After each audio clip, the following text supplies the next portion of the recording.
ಎಲ್ಲರಿಗೂ ನಮಸ್ಕಾರ. ಕೆ.ವಿ. ಅಯ್ಯರ್ ಅವರ ಶಾಂತಲ ಕಾದಂಬರಿಯನ್ನು ಮತ್ತೆ ಮುಂದುವರಿಸೋಣ. ಮಾಚಿಕಬ್ಬೆ ಮತ್ತು ಮಾರಸಿಂಗಮಯ್ಯ ದಂಪತಿಗಳಿಗೆ ಶಾಂತಲೆ ಅಂತಕ್ಕಂಥ ಹೆಣ್ಮಗಳು ಇರ್ತಾಳೆ. ಮಾರಸಿಂಗಮಯ್ಯ ಅವರು ಒಂದು ಯುದ್ಧಕ್ಕೆ ಹೋಗಿರ್ತಾರೆ. ಅಲ್ಲಿಂದ ಬೇಗ ಬರಬೇಕು ಅಂತ ಹೇಳಿಬಿಟ್ಟು ರಾಜಮಾತೆ ಓಲೆಯನ್ನು ಕಳಿಸಿರ್ತಾರೆ. ಅದೇ ರೀತಿ ಆತ ಹಿಂತಿರುಗಿ ಬಂದ ನಂತರ ಅಲ್ಲಿ ಕುವರವಿಷ್ಣುವಿನ ಉಪನಯನಕ್ಕೆ ಆಹ್ವಾನ ಪತ್ರಿಕೆ ಇರುತ್ತೆ. ಈ ಮಾರಸಿಂಗಮಯ್ಯ ಅವರು ಮಗಳನ್ನು ಹುಡುಕೊಂಡು ಎಲ್ಲಿದ್ದಾಳೆ ಅಂತ ಕೇಳಿದಾಗ ಅವಳು ಶಾರದಾ ದೇವಿಯ ಆಲಯಕ್ಕೆ ಹೋಗಿದ್ದಾಳೆ ಅಂತ ಗೊತ್ತಾಗುತ್ತೆ. ಅಲ್ಲಿಗೆ ಹೋಗೋದು ಅಂದ್ಬಿಟ್ಟು ಇವರು ಸಿದ್ಧವಾಗ್ತಾರೆ. ಈ ಶಾರದಾ ದೇವಿಯ ಆಲಯ ಮನೆಯ ಹಿಂಭಾಗದ ದೇವಮೂಲೆಯಲ್ಲಿ ಇರುತ್ತೆ. ಮಗಳ ವಿದ್ಯಾಭ್ಯಾಸಕ್ಕೆ, ನರ್ತನ ಗಾಯನ ಅಭ್ಯಾಸಗಳಿಗೆ, ಶಾರದೆಯ ಪೂಜೆಗೆ ಅಂದ್ಬಿಟ್ಟು ಮಾರಸಿಂಗಮಯ್ಯ ಒಂದು ಭವ್ಯವಾದ ಪೂಜಾ ಗೃಹವನ್ನು, ಅದಕ್ಕೆ ಸೇರಿದ ಹಾಗೇನೆ ವಿಶಾಲವಾದ ಒಂದು ಕೈಸಾಲಿಯನ್ನು ಕೂಡ ಕಟ್ಟಿಸಿರ್ತಾರೆ. ಒಬ್ಬ ಶಿಲ್ಪಿ ಇರ್ತಾನೆ, ರೂವಾರಿ, ಅವನು ಮಲ್ಲಿತಮ್ಮ ಅಂದ್ಬಿಟ್ಟು. ಅವನು ಈ ಮಲ್ಲಿತಮ್ಮ ಅನ್ನೋನು ಶಾರದಾಂಬೆಯ ವಿಗ್ರಹವನ್ನು ಮೆದುವಾದ ಕಲ್ಲಿನಲ್ಲಿ ಸರ್ವಾಂಗ ಸುಂದರವಾಗಿ ಕಡೆದಿರ್ತಾನೆ. ಶಾಂತಲೆಯ 8ನೇ ವರ್ಷದ ಹುಟ್ಟಿದ ಹಬ್ಬದ ದಿನ ಶಾರದಾ ಮೂರ್ತಿಯ ಪ್ರತಿಷ್ಠಾಪನೆ ಅಲ್ಲಾಗಿರುತ್ತೆ. ಅಂದರೆ ತನ್ನ 12ನೇ ವಯಸ್ಸಿನಲ್ಲಿ ಶಾಂತಲೆ ಈ ಶಾರದೆಯ ಉಪಾಸನೆಗೆ ಪ್ರಾರಂಭ ಮಾಡಿರ್ತಾಳೆ. ತಂದೆ ಪಂಡಿತ ಪ್ರಭಾಚಂದ್ರ ಸಿದ್ಧಾಂತ ದೇವರನ್ನ ಕರ್ಕೊಂಡು ಬರ್ತಾರೆ. ಮಗಳಿಗೆ ವಿದ್ಯಾಗುರುಗಳನ್ನಾಗಿ ನೇಮಿಸಿರ್ತಾರೆ. ಅವರು ಕೂಡ ಈ ಶಾಂತಲೆಯ ನಡೆ, ನುಡಿ, ಗುಣ, ನಿಷ್ಠೆಗಳನ್ನು ಕಂಡು ಶಿಷ್ಯಳನ್ನಾಗಿ ಸ್ವೀಕರಿಸಿ ಆಕೆಯನ್ನು ವಿದ್ಯಾವತಿಯನ್ನಾಗಿ ಮಾಡಿರ್ತಾರೆ. ಶಾಂತಲೆ ಗಾಯನ, ನರ್ತನ ಕಲೆಗಳಲ್ಲಿ ನೈಪುಣ್ಯವನ್ನು ಅಭ್ಯಾಸದಿಂದ, ಕಠಿಣವಾದ ದೇಹ ಶ್ರಮದಿಂದ ಸಾಧಿಸ್ಕೊಂಡಿರ್ತಾಳೆ. ಶಾರದೆ ಆಶೀರ್ವಾದದಿಂದಲೇ ಶಾಂತಲೆಗೆ ಈ ವಿದ್ಯೆಗಳು ಲಭಿಸಿರುತ್ತವೆ. ಆತ್ಮಸಂತೋಷಕ್ಕೋಗಿ ಆಕೆ ಹಾಡ್ತಾ ಇರ್ತಾಳೆ, ನರ್ತಿಸ್ತಾ ಇರ್ತಾಳೆ. ಭಕ್ತಿಭಾವದ ಅಭ್ಯಾಸದಿಂದಾಗಿ ಕಾಲಕ್ರಮೇಣ ಈ ಶಾಂತಲೆಯ ಮುಖದಲ್ಲಿ ಒಂದು ರೀತಿಯ ದೈವಿ ತೇಜಸ್ಸು ನೆಲೆಸಿಬಿಟ್ಟಿರುತ್ತೆ. ವಯಸ್ಸಿಗೆ ಅನುಗುಣವಾಗಿ ಬೆಳವಣಿಗೆಗೆ ತಕ್ಕ ಹಾಗೆ ಮೈಕಟ್ಟು ಹೆಚ್ಚಾಗ್ತಾ ಹೋಗುತ್ತೆ. ನರ್ತನದ ಅಭ್ಯಾಸದಿಂದ ನೀಳವಾಗಿ, ದೃಢವಾಗಿ, ಸರ್ವಾಂಗ ಸುಂದರವಾಗಿ ಆಕೆ ರೂಪುಗೊಂಡಿರ್ತಾಳೆ. ಈಗ ಈ ಶಾಂತಲೆಗೆ ಸುಮಾರು 16 ವಯಸ್ಸಾಗಿರುತ್ತೆ. ಮಗಳಿಗೆ 15 ವರ್ಷ ಆದಾಗ ಮಾಚಿಕಬ್ಬೆ ಗಂಡನ ಜೊತೆಗೆ ಮಗಳ ಮದುವೆಗೆ ಪ್ರಸ್ತಾಪವನ್ನು ಮಾಡಿರ್ತಾರೆ. ಈಗಲೇ ಅವಸರನಾ ಅಂತ ಮಾರಸಿಂಗಮಯ್ಯ ಹೇಳಿರ್ತಾರೆ. ಮಾಚಿಕಬ್ಬೆ ಶಾಂತಲೆಯ ವಿದ್ಯಾಗುರುಗಳ ಹತ್ರ ಕೂಡ ಒಂದು ದಿನ ಇದೇ ಪ್ರಸ್ತಾಪವನ್ನು ಮಾಡ್ತಾರೆ. ಆದರೆ ಪ್ರಭಾಚಂದ್ರ ಅವರು ಹೇಳ್ತಾರೆ, ಮಗುವಿನ ವಿದ್ಯಾಭ್ಯಾಸ ಪೂರ್ಣ ಆಗೋವರೆಗೂ ದಯವಿಟ್ಟು ಈ ಪ್ರಸ್ತಾಪ ಮಾಡಬೇಡಿ ಅಂತ. ಆಗ ಆ ತಾಯಿ ಕರಳು ಅಂದ್ಕೊಳ್ಳುತ್ತೆ, ವಿದ್ಯಾಭ್ಯಾಸ ಪೂರ್ಣ ಆಗದ, ಅದು ಮುಗಿಯೋದಿದೆಯಾ ಅಂತ ಅನ್ಕೊತಾಳೆ. ಕಲಿಯೋ ಆಸೆ ಮುಗಿದಾಗ ವಿದ್ಯೆನೂ ಮುಗಿದ ಹಾಗೇನೆ. ಹಾಗಾಗಿ ಈಗ ಅವಳಿಗೆ ಕಲಿಯೋ ಆಸೆ ಇದೆ, ಅದನ್ನು ನೀವು ಮುರುಟಿಸ್ಬೇಡಿ ಅಂದ್ಬಿಟ್ಟು ಪ್ರಭಾಚಂದ್ರ ಅವರು ಹೇಳ್ತಾರೆ. ಇಷ್ಟಾದರೂ ಕೂಡ ತಾಯಿಗೆ ಚಪಲ ತೀರೋದಿಲ್ಲ. ಒಂದು ದಿವಸ ಮಗಳ ಜೊತೆ ಸಂತೋಷದಿಂದ ಸಲ್ಲಾಪಿಸ್ತಾ ಕೂತ್ಕೊಂತಾರೆ. ನೀನು ಯಾರನ್ನ ಮದುವೆ ಆಗಕ್ಕೆ ಇಚ್ಛಿಸ್ತೀಯ ಮಗಳೇ ಅಂತ ಕೇಳಿದಾಗ ಶಾಂತಲೆ ನಗ್ತಾನೆ ಹೇಳ್ತಾಳೆ, ಶಿವನನ್ನ ಮದುವೆ ಮಾಡ್ಕೊಳ್ತೀನಿ ಅಂತ ಸರಸದಿಂದಲೇ ನುಡಿತಾಳೆ. ಜಾಣೆಯಾದ ತಾಯಿ ಮತ್ತೆ ಮಗಳ ಮನಸ್ಸನ್ನ ಕೆಣಕೋದಿಲ್ಲ. ಜಿನೇಶನ್ನೇ ದಿಕ್ಕು ತೋರ್ಲಿ ಅಂತ ಸುಮ್ಮನಾಗ್ಬಿಡ್ತಾಳೆ. ಅಂದ್ರೆ ಇಲ್ಲಿ ಏನು ಗೊತ್ತಾಗುತ್ತೆ ಅಂದ್ರೆ, ಮಾಚಿಕಬ್ಬೆ ಜೈನ ಧರ್ಮವನ್ನ ಅನುಸರಿಸೋರು, ಆಕೆ ಗಂಡನಾದ ಮಾರಸಿಂಗಮಯ್ಯ ಅವರು ಶೈವ ಧರ್ಮವನ್ನ ಅನುಸರಿಸೋರಾಗಿರ್ತಾರೆ. ಶಾಂತಲೆಯ ಗೆಳತಿಯರಲ್ಲಿ ಅನೇಕರಿಗೆ ಮದುವೆ ಆಗಿರುತ್ತೆ. ಅವರೆಲ್ಲ ತಮ್ಮ ತಮ್ಮ ಪತಿಗೃಹಗಳಿಗೆ ಹೋಗಿ ನೆಲೆಸಿರ್ತಾರೆ. ಆದರೆ ಈಕೆಯ ಗೆಳತಿ ಲಕ್ಷ್ಮಿ ಮಾತ್ರ ಇನ್ನೂ ಮದುವೆ ಆಗದೆ ಶಾಂತಲೆಯ ನೆರಳಿನ ಹಾಗೇನೆ ಇರ್ತಾಳೆ. ಲಕ್ಷ್ಮಿ ಶಾಂತಲೆಯನ್ನ ಅಕ್ಕ ಅಂತಲೇ ಕರೀತಿರ್ತಾಳೆ. ರೂಪದಲ್ಲಿ, ಗುಣದಲ್ಲಿ ಲಕ್ಷ್ಮಿ ಶ್ರೀ ಮಹಾಲಕ್ಷ್ಮಿ ಥರನೇ ಇರ್ತಾಳೆ. ಶಾಂತಲೆ, ಲಕ್ಷ್ಮಿ ಇಬ್ಬರು ಕೂಡ ಎಳೆತನದಿಂದಲೂ ಒಟ್ಟಿಗೆ ಆಡಿ ಪಾಡಿ ಬೆಳೆದಿರ್ತಾರೆ. ದೈವ ಭಕ್ತಿ, ಮಾತಾಪಿತೃಭಕ್ತಿ, ಗುರುಭಕ್ತಿ, ಗುಣ, ಸೌಶೀಲ್ಯ, ಧರ್ಮ, ಹೃದಯ ವೈಶಾಲ್ಯ ಇವುಗಳಲ್ಲಿ ಇಬ್ಬರು ಸಮಾನವಾಗಿರ್ತಾರೆ. ಒಬ್ಬಳ ಮೈಗೆ ಆಲಸ್ಯ ಅಥವಾ ದೇಹ ಆಯಾಸ ಆಯಿತು ಅಂದರೆ ಮತ್ತೊಬ್ಬಳಿಗೂ ಕೂಡ ತಕ್ಷಣ ಆಲಸ್ಯ ಆಗ್ತಾ ಇರುತ್ತೆ, ಆಯಾಸ ಆಗ್ತಾ ಇರುತ್ತೆ. ಹೀಗೆ ಅನೋನ್ಯವಾಗಿರ್ತಾರೆ ಆ ಗೆಳತಿಯರು. ಏಕದೇಹ ನ್ಯಾಯವೇನೋ ಅನ್ನೋ ಹಾಗೆ ಆ ಮಕ್ಕಳ ಗೆಳೆತನ ಬೆಳೀತಾ ಹೋಗಿರುತ್ತೆ. ಅದು ಏಕಾತ್ಮಕವಾಗಿಯೇ ನಡೀತಾ ಇರುತ್ತೆ. ಒಂದು ದಿನ ಇಬ್ರು ಒಬ್ಬ ಗೆಳತಿಯ ಮದುವೆಗೆ ಹೋಗಿರ್ತಾರೆ. ಮನೆಗೆ ಹಿಂದಿರುಗುವಾಗ ಲಕ್ಷ್ಮಿ ಬಹಳ ಯೋಚನೆಯಲ್ಲಿದ್ದಾಳ ಅಂತ ಶಾಂತಲೆಗೆ ಅನಿಸುತ್ತೆ. ಯಾಕೆ ಲಕ್ಷ್ಮಿ, ಯಾಕೆ ಬೇಸರ ಅಂತ ಶಾಂತಲೆ ಕೇಳಿದಾಗ ಲಕ್ಷ್ಮಿ ಕಣ್ಣಲ್ಲಿ ನೀರು ತುಂಬ್ಕೊಂತಾಳೆ. ಅಕ್ಕ, ನೀನು ಮದುವೆ ಆಗಿ ಬೇರೆ ಊರಿಗೆ ಹೊರಟೋದ್ರೆ ನನ್ನ ಜೀವ ಇರೋದಿಲ್ಲ ಕಣೆ ಅಂತ ದುಃಖದಿಂದ ಹೇಳ್ತಾಳೆ. ಅಂತಃಕರಣ ಜೀವಿ ಸಹೃದಯೂ ಆದ ಶಾಂತಳಿಗೆ ಲಕ್ಷ್ಮಿ ಆಗ ಅಂದ ಮಾತು ಶಾಶ್ವತವಾಗಿ ಎದೆಯಲ್ಲಿ ನೆಟ್ಟು ಹೋಗುತ್ತೆ. ಕಣ್ಣೀರು ತುಂಬ್ಕೊಂಡ್ಬರುತ್ತೆ. ಆದ್ರೂ ಕೂಡ ಹುಸಿನಗೆ ನಗ್ತಾಳೆ. ಹುಚ್ಚಿ, ನೀನು ಹುಚ್ಚಿ ಅಂತ ಹೇಳ್ಬಿಟ್ಟು ತಾನು ಕೂಡ ಗಾಢವಾದ ಯೋಚನೆಯಲ್ಲಿ ಮಗ್ನಳಾಗ್ತಾಳೆ. ಅವಳ ಆತ್ಮಕ್ಕೆ ಲಕ್ಷ್ಮಿ ಆಗ ಅಂದ ಮಾತು ಮನಸ್ಸು ಮುಟ್ಟಿಬಿಟ್ಟಿರುತ್ತೆ. ಈ ಲಕ್ಷ್ಮಿ ಪಂಡಿತ ಪೆರುಮಲೆ ಅಂತ ಹೇಳ್ಬಿಟ್ಟು ಒಬ್ರು ಇರ್ತಾರೆ. ಅವ್ರಿಗೆ ಇದ್ದ ಒಬ್ಬಳೆ ಮಗಳು ಆಕೆ. ತಾಯಿಯನ್ನ ಚಿಕ್ಕ ವಯಸ್ಸಲ್ಲೇ ಕಳ್ಕೊಂಡಿರ್ತಾಳೆ. ಹಾಗಾಗಿ ಲಕ್ಷ್ಮಿ ತಂದೆನೇ ಇವಳನ್ನ ತಾಯಿ ತಂದೆ ಎರಡೂ ಆಗಿ ಬೆಳೆಸಿರ್ತಾರೆ. ಇನ್ನು ಆ ರಾಜಮಾತೆಯ ಪತಿ ಪ್ರಭು ಎರೆಯಂಗ ಅವರು ಒಮ್ಮೆ ಕಂಚಿಗೆ ಹೋಗಿರ್ತಾರೆ. ಆಗ ಚಿಕ್ಕವರಾಗಿದ್ದ ಬಲ್ಲಾಳ, ಬಿಟ್ಟಿದೇವ, ಉದಯಾದಿತ್ಯ 3 ಜನವು ಕೂಡ ಅವ್ರ ತಂದೆ ಜೊತೆನೇ ಇರ್ತಾರೆ. ಪ್ರಭುಗಳು ಮಕ್ಕಳ ಸಂಗಡ ವರದರಾಜಸ್ವಾಮಿ ದೇವಸ್ಥಾನಕ್ಕೆ ಹೋಗಿರ್ತಾರೆ. ಅಲ್ಲಿನ ಪ್ರಜೆಗಳು ಮತ್ತು ಭಟ್ಟರು ಶೈವರಾದ ಚೋಳರಿಂದ ದೇವಾಲಯಕ್ಕೆ ಆಗುತ್ತಿದ್ದ ಕಿರುಕುಳಗಳನ್ನ ಪ್ರಭುಗಳ ಹತ್ರ ಹೇಳ್ಕೊಳ್ತಾರೆ. ಶೈವನಾದ ಒಬ್ಬ ಚೋಳ ಸಾಮಂತ ದೇವಾಲಯದ ಧರ್ಮಸ್ವತ್ತುಗಳನ್ನು ಅಪಹರಿಸಿರೋದನ್ನ ನೋಡ್ತಾರೆ. ಪ್ರಭುಗಳಿಗೆ ಬೇಸರ ಆಗತ್ತೆ. ಆ ಸಾಮಂತನ ಮೇಲೆ ದಂಡು ನಡೆಸ್ತಾರೆ. ಅವನು ತನ್ನ ತಪ್ಪಾಯಿತು ಅಂತ ಒಪ್ಪಿಕೊಂಡಾಗ ಧರ್ಮದತ್ತಿಗಳನ್ನು ದೇವಾಲಯಕ್ಕೆ ಬಿಡಿಸಿಕೊಟ್ಟು ತಾವೂ ಕೂಡ ದೇವರ ಅಖಂಡ ದೀಪಕ್ಕೆ ಅಂದ್ಬಿಟ್ಟು ಶಾಶ್ವತವಾದ ಮಾನ್ಯಗಳನ್ನು ಕೊಂಡುಕೊಟ್ಟು ದೇವಿಯರಿಗೆ ವಸ್ತ್ರಾಲಂಕರಣ ಭೂಷಣಗಳನ್ನು ಸಮರ್ಪಣೆ ಮಾಡ್ತಾರೆ. ತಮ್ಮ ರಾಜ್ಯದಲ್ಲಿರೋ ವಿಷ್ಣು ಭಕ್ತರ ಧರ್ಮೋದ್ದೀಪನೆಗೋಸ್ಕರ ಕಂಚಿಯಿಂದ ಒಬ್ಬ ಪಂಡಿತ ಶ್ರೇಷ್ಠರನ್ನ ಕರ್ಕೊಂಡು ಹೋಗ್ಬೇಕು ಅಂತ ನಿಶ್ಚಯ ಮಾಡ್ತಾರೆ. ಅಂತಹ ಪಂಡಿತೋತ್ತಮರು ಅಲ್ಲಿ ಯಾರಿದ್ದಾರೆ ಅಂತ ಕೇಳಿದಾಗ ಶ್ರೀರಂಗದ ಯಮುನಾಚಾರ್ಯರ ಶಿಷ್ಯರಾದ ಪಂಡಿತ ಪೆರುಮಲೆಯವರು ಇದಕ್ಕೆ ತಕ್ಕವರು ಅಂತ ಎಲ್ಲರೂ ಹೇಳ್ತಾರೆ. ಅವರನ್ನ ತಮ್ಮ ಜೊತೆ ಬನ್ನಿ ಅಂತ ಕೇಳ್ಕೊಳ್ತಾರೆ. ಬಹಳ ಕಷ್ಟಪಟ್ಟು ಅವರನ್ನ ಒಪ್ಪಿಸ್ತಾರೆ. ಶ್ರೀಮನ್ ನಾರಾಯಣನಿಗೋಸ್ಕರನೇ ತಮ್ಮ ರಾಜಧಾನಿಯಾದ ವೇಲಾಪುರದಲ್ಲಿ, ವೇಲಾಪುರ ಅಂದ್ರೆ ಈಗಿನ ಬೇಲೂರು, ಒಂದು ಅಸದೃಶ್ಯವಾದ ದೇವಾಲಯವನ್ನು ಕಟ್ಟಿಸ್ತೀನಿ ಅಂತ ಮಾತು ಕೊಡ್ತಾರೆ. ಆ ಪಂಡಿತರನ್ನ ತಮ್ಮ ಜೊತೆಗೆ ಕರ್ಕೊಂಡು ಬರ್ತಾರೆ.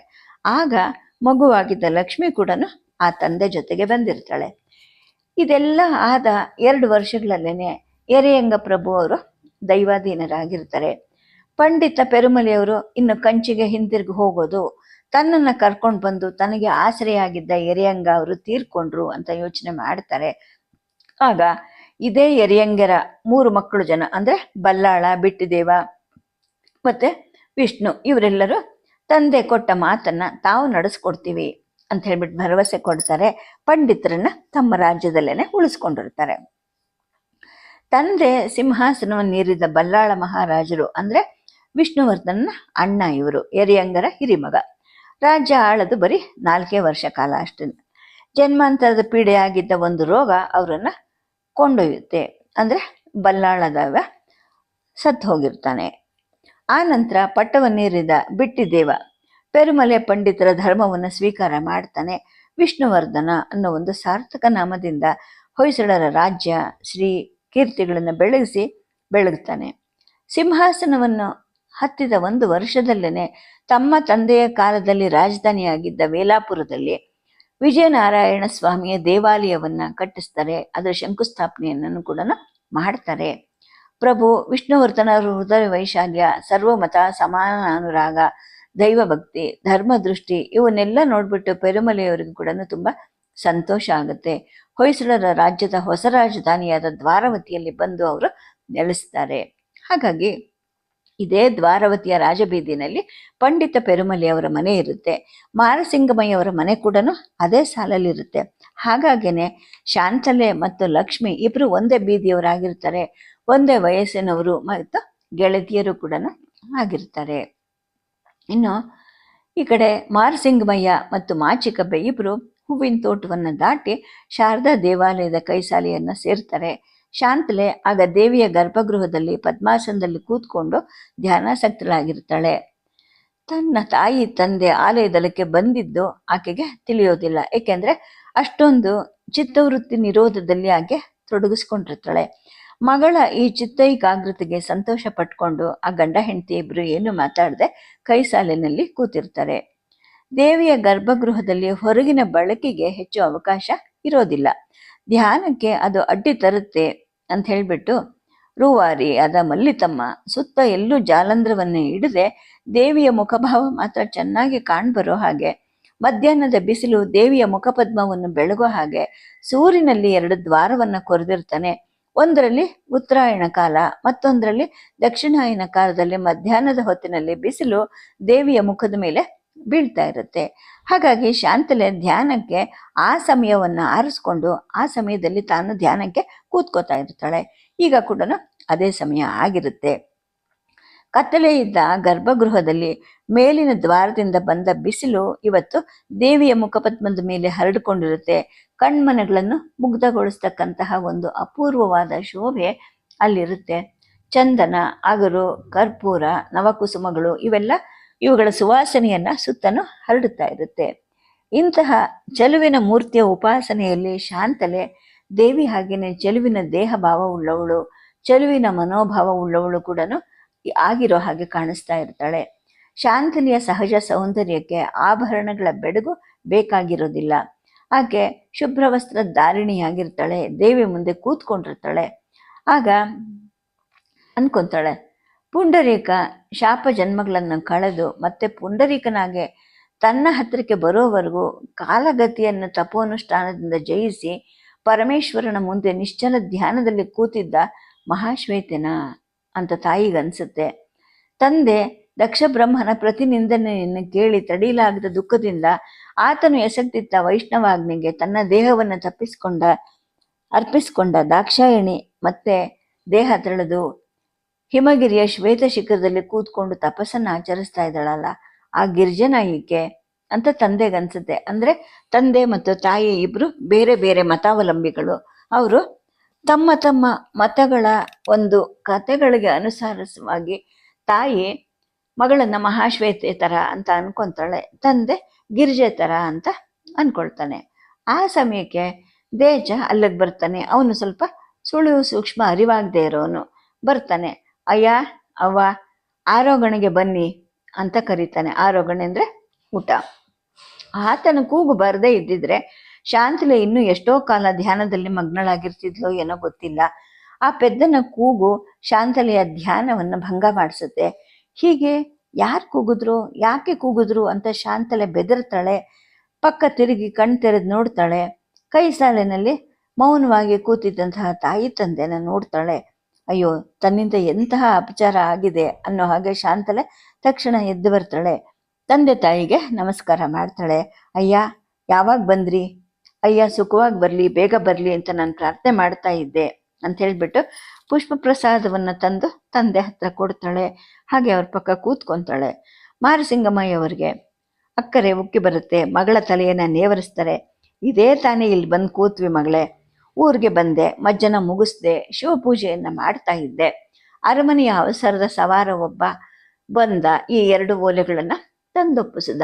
ನಿನ್ನ ಅವ್ವೆ ಕೂಡ ಅದೇ ಸಮಯಕ್ಕೆ ಬಸದಿಯಿಂದ ಬಂದ್ರು ಅಂತ ಹೇಳ್ಬಿಟ್ಟು 2 ಪತ್ರಗಳನ್ನು ಕೂಡ ಮಗಳ ಕೈಗೆ ಓದಲಿಕ್ಕೆ ಅಂತ ಕೊಡ್ತಾರೆ. ಶಾಂತಲೆ ಆ 2 ಓಲೆಗಳನ್ನು ಓದ್ತಾಳೆ, ಆಶ್ಚರ್ಯ ಪಡ್ತಾಳೆ, ತೃಪ್ತಿಯಿಂದ ಪ್ರಫುಲ್ಲ ವದನಳಾಗ್ತಾಳೆ. ರಾಜಮಾತೆಯವರಿಗೆ ನಮ್ಮ ಮೇಲೆ ಬಹಳ ವಾತ್ಸಲ್ಯ ಇದೆ ಅಲ್ವಾ ಅವ್ವ? ಅರಮನೆಯಲ್ಲಿ ನಾಳೆ ನಡೆಯೋ ಈ ಉಪನಯನ ಮಹೋತ್ಸವ ತುಂಬಾ ಅದ್ಭುತವಾಗಿರುತ್ತೆ ಅಲ್ವಾ ಅಯ್ಯ ಅಂತ ಕೇಳ್ತಾಳೆ. ಮತ್ತೆ ಇರೋದಿಲ್ವಾ? ಅದ್ಭುತವಾಗೇ ಇರುತ್ತೆ. ಅರಮನೆಯಲ್ಲಿ ಯಾವುದಕ್ಕೇನು ಕಡಿಮೆ ನಮ್ಮ? ಅರಮನೆಯಲ್ಲಿ ಮಂಗಳ ಉತ್ಸವಗಳು ನಡೆದೇ ಎಷ್ಟೋ ಕಾಲಗಳಾಗ್ಬಿಟ್ಟಿದೆ. ಕುವರ ವಿಷ್ಣು ಅಂತಂದ್ರೆ ಪ್ರಭುಗಳು ತಮ್ಮ ಆತ್ಮಜ ಅಂತ ಹೇಳ್ಬಿಟ್ಟು ವಾತ್ಸಲ್ಯ ಇಟ್ಟಿದ್ದಾರೆ. ಪರಮಪದವಾಸಿಯಾದ ಚೆನ್ನಮ್ಮ ದಂಡಾಧೀಶರು ಆ ಪ್ರಭುಗಳ ತಂದೆ ಎರೆಯಂಗರಿಗೆ ಸಲ್ಲಿಸಿದ ಸೇವೆ ಕೂಡ ಅಷ್ಟು ಇಷ್ಟ ಏನೂ ಅಲ್ಲ, ತುಂಬಾ ಸೇವೆ ಸಲ್ಲಿಸಿದ್ರು. ಈಗ ಅವ್ರ ಮಗ ಕುವರ ವಿಷ್ಣು ಕೂಡ ಮಹಾರಾಜರಲ್ಲಿ ಅಷ್ಟೇ ನಿಷ್ಠೆಯನ್ನು ಇಟ್ಕೊಂಡಿದ್ದಾನೆ. ಇನ್ನು ಈ ಚೆನ್ನಮ್ಮ ದಂಡಾಧೀಶರ ಸತಿ ಚಂದಲೆ ತಮ್ಮ ಪತಿ ಜೊತೆಗೆ ಇಲ್ಲಿಗೆ ಬಂದಾಗ ಇದೇ ಕುವರ ವಿಷ್ಣುಗೆ ಬರೀ 2 ವರ್ಷ ಆಗಿತ್ತು. ಅವನಿಗೂ ಕೂಡ 1.5 ವರ್ಷದ ಹೆಚ್ಚಿನ ಒಬ್ಬ ಅಣ್ಣ ಇದ್ದ. ಆ 2 ಮಕ್ಕಳನ್ನು ಕೂಡ ಮಹಾಸತಿ ಚಂದಲೆ ರಾಜಮಾತೆ ತೊಡೆಯಲ್ಲಿಟ್ಲು. ಅಕ್ಕ ಅವರು ಅಪ್ಪಣೆ ಕೊಡಬೇಕು, ಇನ್ನು ಸಂತೋಷದಿಂದ ತೆರಳ್ತೀನಿ ಅಂತ ಹೇಳ್ಬಿಟ್ಟು ಸುಮಂಗಲಿ ಅಲಂಕಾರ ಮಾಡಿಕೊಂಡು ತಮ್ಮ ಪತಿ ಜೊತೆಗೆ ಅವರು ಕೂಡ ಸಹಗಮನವನ್ನ ಮಾಡಿಬಿಟ್ಟಿದ್ರು. ಹಾಗಾಗಿ ಕುವರ ವಿಷ್ಣುವಿನ ಉಪನಯನ ಅರಮನೆಯಲ್ಲಿ ನಡಿಲೇಬೇಕು, ಅದು ವಿಜೃಂಭಣೆಯಿಂದ ನಡಿಲೇಬೇಕಲ್ವಾ. ಈ ಹೊತ್ತಿಗೆ ನಾನು ಕೂಡ ಊರಿಂದ ಬಂದಲ್ಲ, ಬಹುಶಃ ಈ ಸಂತೋಷದಲ್ಲಿ ಪಾಲ್ಗೊಳ್ಳಲಿ ಅಂತಲೇ ರಾಜಮಾತೆ ನನ್ನನ್ನು ಕರೆಸಿರಬಹುದು ಅಂತ ಹೇಳಿ ಮಾರಸಿಂಗಮಯ್ಯ ಎಲ್ಲರ ಜೊತೆಗೆ ಎದ್ದೇಳ್ತಾರೆ. ಭೋಜನ ಶಾಲೆ ಕಡೆಗೆ ಹೊರಡ್ತಾರೆ. ಮಾಚಿಕಬ್ಬೆ ಗಂಡನನ್ನು ಸಂಬೋಧಿಸಿ ಹೇಳ್ತಾರೆ, ಕುವರ ವಿಷ್ಣುವನ್ನ ನಾನು ಕೂಡ 2-3 ಸಲ ನೋಡಿದ್ದೀನಿ. ವರ್ಚಸ್ವಿಯಾಗಿದ್ದಾನೆ, ತುಂಬ ಸುಂದರವಾದ ರೂಪ, ಬಹಳ ಒಳ್ಳೆ ನಡತೆ ಇರೋ ಹುಡುಗ ಅಂತೇಳಿ ಹೇಳಿದಾಗ ಮಾರಸಿಂಗಮಯ್ಯ ಹೇಳ್ತಾರೆ, ಹೌದು ಹೌದು, ಗಂಗರಾಜ ಅವರು ಕೂಡ ನನ್ನ ಜೊತೆಗೆ 1-2 ಸಲ ಹೇಳಿದ್ರು, ಈ ಬಾಲಕನಲ್ಲಿ ತುಂಬ ಉದಾತ್ತ ಗುಣಗಳಿವೆ ಅಂತ ಅವರು ಹೇಳಿದ್ದಾರೆ ಅಂತ ಹೇಳ್ತಾರೆ. ಅಷ್ಟೊತ್ತಿಗೆ ಎಲ್ಲರೂ ಊಟದ ಮನೆಯನ್ನು ತಲುಪ್ತಾರೆ. ಇನ್ನು ಈ ಕಡೆ ಅರಮನೆಯಲ್ಲಿ ಉಪನಯನದ ಮಹೋತ್ಸವದ ಕಾರ್ಯಗಳು ಬಹಳ ಬಿರುಸಿನಿಂದ ಸಾಗ್ತಾ ಇರುತ್ತವೆ.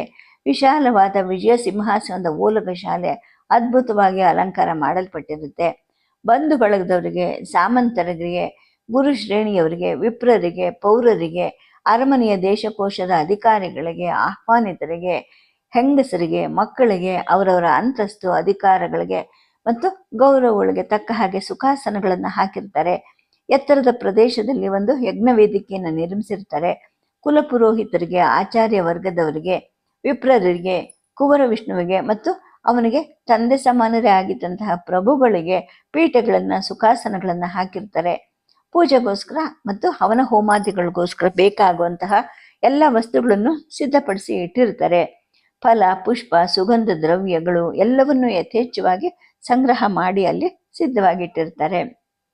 ಇನ್ನು ಓಲಗ ಶಾಲೆಯಲ್ಲಿ ಏರ್ಪಾಟುಗಳನ್ನು ಅದಕ್ಕಾಗಿ ನೇಮ ಆಗಿದ್ದ ಅಧಿಕಾರಿಗಳ ನೇತೃತ್ವದಲ್ಲಿ ಎಲ್ಲ ಸಮರ್ಪಕವಾಗಿ ನಡೀತಾ ಇರುತ್ತೆ.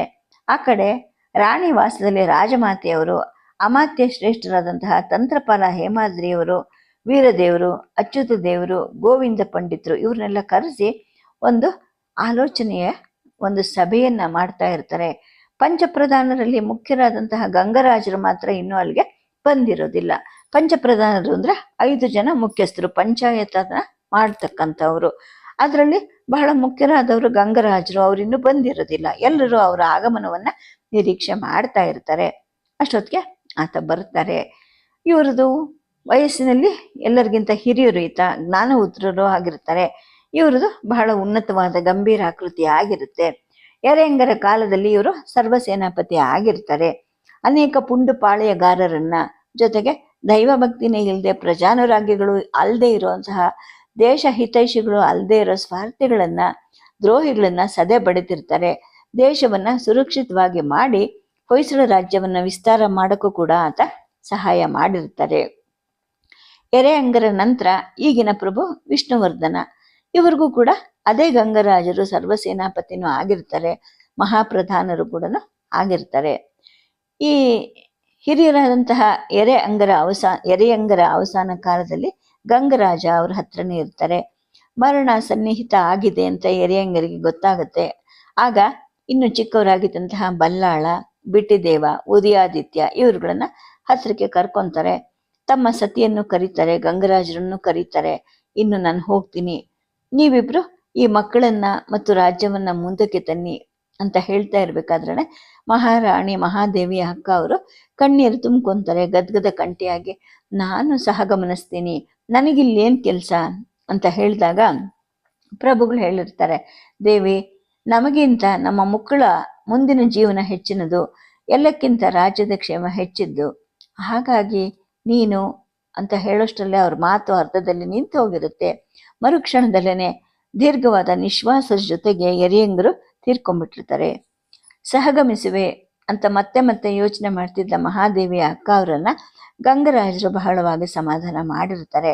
ಈ ಮಕ್ಕಳನ್ನ ಕಾಪಾಡೋದು ಮತ್ತು ಈ ಮಹಾರಾಜ್ಯವನ್ನು ಕಾಪಾಡೋ ಭಾರ ಕೂಡ ಪ್ರಭುಗಳು ನಿಮ್ಗೆ, ಜೊತೆಗೆ ನನಗೂ ಕೂಡ ಕೊಟ್ಟು ಹೋಗಿದ್ದಾರೆ. ಈ ಮಾತನ್ನು ಹೇಳ್ತಾ ಸಮಾಧಾನದಿಂದಲೇ ಅವರು ತೀರ್ಕೊಂಡಿದ್ದಾರೆ. ನೀವು ಈಗ ಸಹಗಮನಿಸಿದ್ರೆ ಈ ಮಕ್ಕಳನ್ನ ನೋಡ್ಕೊಳ್ಳೋರು ಯಾರು, ಯಾರನ್ನು ನಂಬೋದು? ರಾಜ್ಯದಲ್ಲಿ ಅಲ್ಲೋಲ ಕಲ್ಲೋಲಗಳಾಗತ್ತೆ, ದ್ರೋಹಿಗಳು ಇದ್ದಾರೆ. ಹಾಗಾಗಿ ನಿಮ್ಮ ಸಹಗಮನದಿಂದ ಆ ಆತ್ಮಕ್ಕೆ ಅತೃಪ್ತಿ ಆಗಬಹುದು ಅಂತ ಹೇಳ್ಬಿಟ್ಟು ಅಕ್ಕನವರ ಸಹಗಮನವನ್ನ ತಡೆದಿರ್ತಾರೆ. ಈ ಮಹಾದೇವಿ ಅಕ್ಕ ಅಂದ್ರೆ ಮಹಾರಾಣಿ ರಾಜೇಂದ್ರ ಚೋಳ ಅಂತ ಹೆಸರಾಗಿದ್ದ ಪೃಥ್ವಿ ಕೊಂಗಾಳ್ವರ ತಮ್ಮರಂದ್ರಾದಂತಹ ಇರಕ್ಕುಪಾಲರ ಮಗಳು ಆಕೆಯ ತವರು ಹೆಸರು ಅಮ್ಮಾಂಗ ದೇವಿ ಅಂದ್ಬಿಟ್ಟು. ಎರೆಯಂಗ ಒಂದ್ಸಲ ಒರೆಯೂರಿನ ಮೇಲೆ ದಂಡೆತ್ತಿ ಹೋಗಿ ಹೊಯ್ಸಳರ ನೆಲವನ್ನ ದುರಾಕ್ರಮ ಮಾಡಿಕೊಂಡಿದ್ದಂತಹ ತಮಿಳಿನ ಚೋಳ ಸಾಮಂತನನ್ನ ಹಿಂದಕ್ಕೆ ಒತ್ಕೊಂಡು ತಿರುಚಿನಾಪಳ್ಳಿವರೆಗೂ ಹೋಗಿರ್ತಾರೆ.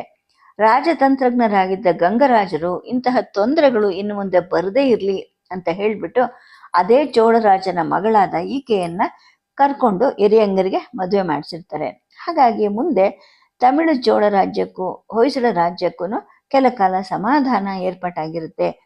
ಮನೆಗೆ ಬಂದ ಹೆಂಡತಿಯನ್ನ ಪ್ರಭುಗಳು ಮೊದಲು ಹೇ ಚೋಳದೇವಿ ಅಂತಾನೆ ಸಂಬೋಧಿಸ್ತಾ ಇರ್ತಾರೆ. ಈ ಚೋಳದೇವಿ ಪಟ್ಟಮಹಿಷಿ ಆದಾಗ ಮಹಾದೇವಿ ಅಂತಕ್ಕಂಥ ಒಂದು ಹೊಸ ಹೆಸರಿಂದ ಪಟ್ಟವನ್ನ ಏರಿರ್ತಾರೆ. ಸದ್ಯಕ್ಕೆ ಕಥೆಯನ್ನ ನಿಲ್ಲಿಸಿರ್ತೀನಿ. ನಮಸ್ಕಾರ.